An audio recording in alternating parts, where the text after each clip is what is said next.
अस्सलाम वालेकुम। मैं हूं आपका फ्रेंड एडवोकेट आलमगीर बेग। आज की वीडियो जनरल पब्लिक के लिए तो है ही, लेकिन ख़ुसूसी मेरे प्यारे यंगस्टर्स के लिए है, क्योंकि आज हम बात करने वाले हैं कोर्ट मैरिज की कि कोर्ट मैरिज है क्या और इसका प्रोसीजर क्या है। सवाल ये उठता है कि जब कोर्ट मैरिज वर्ड कानून के अंदर मौजूद ही नहीं है, डिफाइंड ही नहीं है, तो इस मैरिज को कोर्ट मैरिज क्यों कहा जाता है। कोर्ट दो लोगों को एक प्लेटफॉर्म मुहैया करती है और एक फ्रीक का रोल प्ले करती है। कानून और शरीयत इस चीज़ को एश्योर करते हैं कि शादी के लिए दोनों पार्टीज़ का रजामंद होना बहुत ज़रूरी है। कोर्ट मैरिज की ज़रूरत क्यों पेश आती है? अक्सर औक़ात ऐसा होता है कि दो लोग एक दूसरे को पसंद तो करते हैं और शादी के लिए भी रजामंद हैं, लेकिन उनकी जो फैमिलीज़ हैं वो इस ताल्लुक़ को पसंद नहीं करते या वो उस बंधन में बंधना नहीं चाह रहे। तो अगर मेल और फीमेल दोनों पार्टीज़ अगर एडल्ट हैं तो उनको शरीयत और कानून दोनों इजाज़त देते हैं कि वो एक रिश्ते में जुड़ सकें।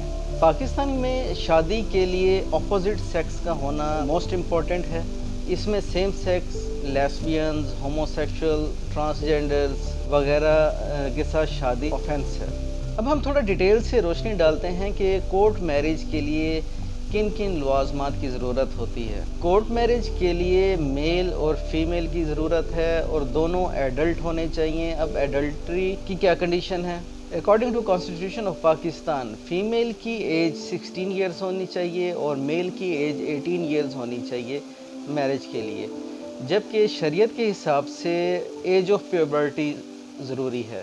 एज ऑफ प्यूबर्टी का मतलब है कि the both parties are physically able to conduct the marriage. अब कोर्ट मैरिज के लिए दोनों पार्टीज़ कोर्ट की प्लेटफॉर्म को यूज़ करते हैं। वहाँ पे एक वकील साहब से रब्ता किया जाता है, उसके बाद एक काजी निकाह ख्वाह को तलब किया जाता है जो कि रजिस्टर्ड होता है कोर्ट का काजी, तो वो आपका निकाह रजिस्टर्ड करता है। उसके लिए दो विटनेसेस की ज़रूरत होती है, दोनों गवाहन की मौजूदगी में निकाह होगा। उस निकाह के साथ एक फ्री विल एफिडेविट लिया जाता है, लड़की से बयान हल्फी लिया जाता है कि मैं अपनी फ्री विल से मैं शादी कर रही हूँ, मैं घर से भाग के नहीं आई, मुझे वर्गलाया नहीं गया, मुझे अगवा नहीं किया गया, मैं घर से कोई ज़र सामान चुरा के नहीं लाई हूँ। तो ये सारा बयान एक बयान हल्फी की सूरत में लड़की से ले लिया जाता है। उसके बाद इसी बयान को और निकाह को अदालती रिकॉर्ड का हिस्सा बनाया जाता है। मुतलका इलाका मजिस्ट्रेट के पास पेश होके वहाँ पे लड़की फ़िज़िकली पेश होती है और वहाँ अपना बयान दर्ज करवाती है कि मैं अपनी मर्ज़ी से शादी कर रही हूँ, बाहमी रजामंदी से कर रही हूँ और मुझे ना तो वर्गलाया गया है ना अगवा किया गया है। इसको प्राइवेट कंप्लेंट कहा जाता है, ये इस्तगासा होता है। इसके बाद एक रिट पिटीशन फाइल की जाती है सेशन कोर्ट के अंदर। वहाँ पे भी लड़की और लड़का दोनों फ़िज़िकली अपेयर होते हैं और सेशन जज के सामने अपना बयान रिकॉर्ड करवाते हैं और वहाँ पे उनकी तस्वीर भी ली जाती हैं जो कि रिकॉर्ड का हिस्सा बन जाती हैं। कोर्ट मैरिज के लिए किन किन डॉक्यूमेंट्स की ज़रूरत होती है? सबसे पहले दोनों पार्टीज़ का CNI सही होना चाहिए। ना होने की सूरत में पासपोर्ट, अगर पासपोर्ट भी नहीं है तो मैट्रिकुलेशन का सर्टिफिकेट होना चाहिए। अगर वो भी नहीं है तो कम से कम फॉर्म B होना ज़रूरी है जिससे उनकी एज को वेरीफाई किया जा सके। इसके अलावा दो गवाहान की ज़रूरत होती है। इसके साथ 6 अदद पासपोर्ट साइज़ पिक्चर्स की ज़रूरत होती है दुल्हन की। और जैसा कि पहले अर्ज़ किया कि एक फ्री विल एफिडेविट बयान हल्फी लड़की की साइड से चाहिए होता है। Last but not the least, अगर मेल सेकंड मैरिज कर रहा है उसकी सूरत कोई भी हो सकती है। उसकी पहली बीवी हयात है और उसके पास मौजूद है तो उसको वैलिड परमिशन लेटर पेश करना होगा। अगर उसकी पहली बीवी वफ़ात पा चुकी है तो उसको वैलिड डेथ सर्टिफिकेट देना होगा। और अगर उसने उसको डाइवोर्स दे दिया है तो वैलिड डाइवोर्स सर्टिफिकेट पेश करना होगा। अब शादी का मामला तो तय पा गया। अब इसके बाद ख़ुसूसन ग्रूम को, जो दुल्हा होता है, उसको बहुत ज़्यादा लीगल थ्रेट्स फेस करने पड़ते हैं लड़की की फैमिली की तरफ से और मोस्ट ऑफ द टाइम्स उसकी अपनी फैमिली की तरफ से भी होते हैं। दोनों फैमिलीज़ उनको एक्सेप्ट नहीं करती हैं।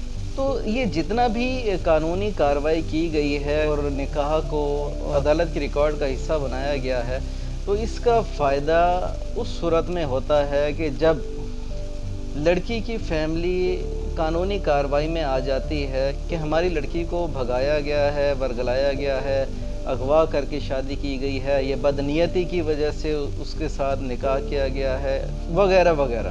تو کیونکہ لڑکی فزیکلی اور اپنے ہوش و حواس میں علاقہ مجسٹریٹ کے پاس پیش ہوئی اور سیشن کورٹ میں بھی پیش ہوئی، اس کی تصاویر بھی ریکارڈ کا حصہ بنی، تو اس میں نہ تو لڑکی مکر سکتی ہے اپنی بات سے اور نہ ہی اس کی فیملی والے اس کے اگینسٹ جا سکتے ہیں۔